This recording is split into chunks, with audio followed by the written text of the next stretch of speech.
হবিগঞ্জে এনসিপির কেন্দ্রীয় মুখ্য সমন্বয়ক নাসিরউদ্দিন পাটোয়ারী এবং উত্তরাঞ্চলের মুখ্য সংগঠক সার্জিস আলম সহ ১০ নেতার বিরুদ্ধে হত্যাচেষ্টা, মারধর, ভাঙচুর ও ছিনতাইয়ের অভিযোগ দায়ের করেছে ছাত্রদল। বৃহস্পতিবার রাতে হবিগঞ্জ সদর মডেল থানায় এ অভিযোগ দেন জেলা ছাত্রদলের যুগ্ম সাধারণ সম্পাদক ইকবাল হোসেন রুকন। এজাহারে এনসিপির ১০ নেতার নাম উল্লেখ ছাড়াও অজ্ঞাত পরিচয়ে আরও ৪০ থেকে ৫০ জনকে আসামি করা হয়েছে। অভিযোগে বলা হয়, ২৮ জুলাই বিকালে কেন্দ্রীয় ছাত্রদলের কর্মসূচির অংশ হিসেবে জুলাই আন্দোলনের শহীদ রিপন শীলের পরিবারের সঙ্গে সাক্ষাৎ এবং শোকসভায় অংশ নিতে ছাত্রদলের নেতাকর্মীরা কোর্ট মসজিদের সামনে জড়ো হন।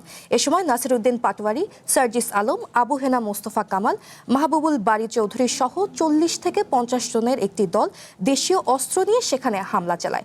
এ সময় জেলা ছাত্রদল নেতা মাহফুজ চৌধুরী, মোজাক্কির হোসেন ইমন সহ কয়েকজন আহত হন। তাদের লোহার রড, রামদা, ইটের টুকরো সহ বিভিন্ন দেশীয় অস্ত্র দিয়ে আঘাত করা হয় বলে এজাহারে উল্লেখ রয়েছে।